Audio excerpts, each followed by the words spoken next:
जितना जोरदार प्रेम करते उतने जोरदार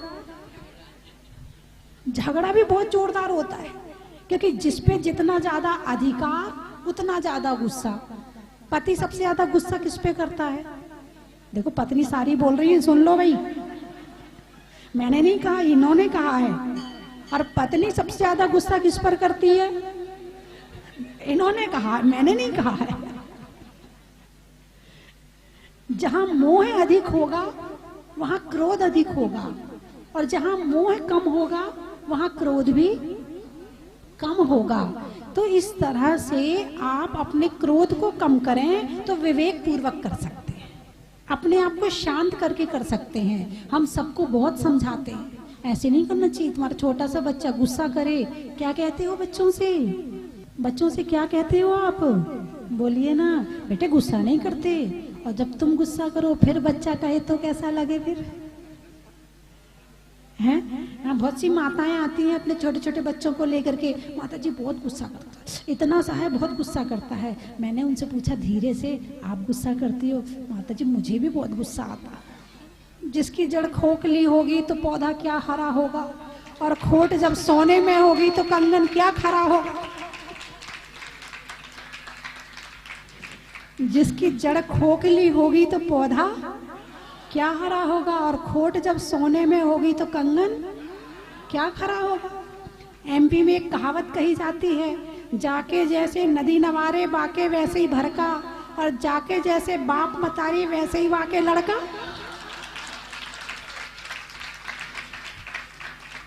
हम सुधरेंगे जग सुधरेगा, हम सुधरेंगे जग सुधरेगा। हम तो सुधरते नहीं हैं, सामने वाले को सुधारना चाहते हैं, ऐसा कब तक चलेगा? भगवान महावीर ने पहले लोगों से नहीं कहा कि तुम दीक्षा लो, किसी को प्रवचन नहीं दिया कि तुम इन व्रतों का पालन करो, किसी को सुधारने की कोशिश नहीं करी। उन्होंने पहले स्वयं दीक्षा ली। जब उन्होंने स्वयं दीक्षा ली तो उन्हें कहना नहीं पड़ा, पीछे पीछे उनके लोग चल पड़े और उन्होंने भी दीक्षा ली। तो भगवान महावीर ने पहले स्वयं पर अनुशासन किया, बाद में दूसरे पर अनुशासन किया। तो तुम लोगों को क्या करना चाहिए? बोलो ना, अरे जोर से बोलो।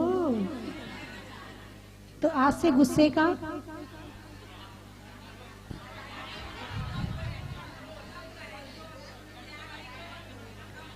चलो, गुस्सा करने मना नहीं कर रही हूं, लेकिन जब गुस्सा आए तो चुप हो जाना। एक फायदा और बता देती हूँ, जैसे धनुष और तीर होता है ना? धनुष अभी तीर में है, धनुष अभी तीर में है, चढ़ तो गया, तन भी गया, लेकिन तीर के अंदर है, छोड़ा नहीं है, तो सामने वाले का नुकसान नहीं होगा। बाद में फिर तुम्हें भी मेहनत नहीं करनी पड़ेगी। ऐसे ही दिमाग में तो गुस्सा आ गया है, धनुष तो चढ़ गया है, तीर तो चढ़ गया धनुष में, लेकिन मुंह बंद रखो, बाहर मत निकालो। अब तीर को छोड़ो मत, जो तीर मुंह के माध्यम से छोड़ते हो उस समय मत छोड़ो, इसको ठंडा होने दो। किसको ठंडा होने दो?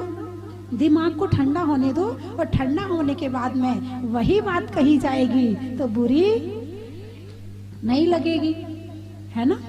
तो मेरी बात आपकी समझ में आ गई? बहुत समझदार लोग बैठे हैं, बस समझ में आ गई तो आ गई, अब खत्म करूं मैं फिर, है ना? चलिए मैं 3 चीजें बोलूंगी, आपको कहना बड़ा ही महत्व है।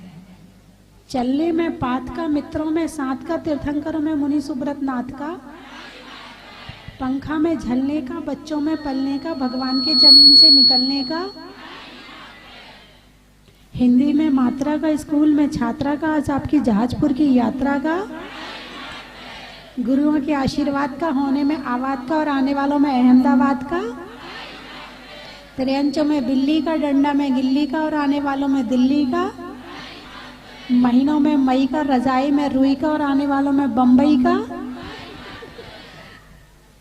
जबलपुर गाने में सुर का, देवों में असुर का और आने वालों में जबलपुर का,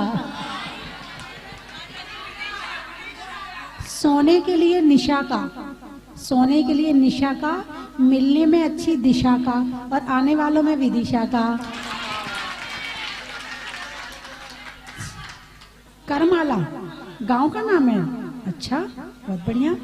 मकड़ी के जाला का, भाई मकड़ी अपने जाले में रहती है तो उसके लिए महत्व तो है ना। मकड़ी के जाला का, दुकान में लाला का, और आने वाला में करमाला का। धार, सागर, पानी में गागर का, वृक्षों में आकर का, और आने वालों में सागर का। मुरादाबाद। गोटेगांव, नदी में नाव का, शरीर में पांव का, और आने वालों में गोटेगांव का। फिरोजाबाद। अच्छा, देने में दाद का, देने में दाद का, नहीं होने में वाद विवाद का, और आने वालों में फिरोजाबाद का।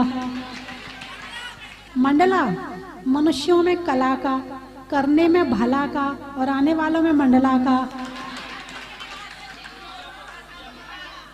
जयपुर। अच्छा,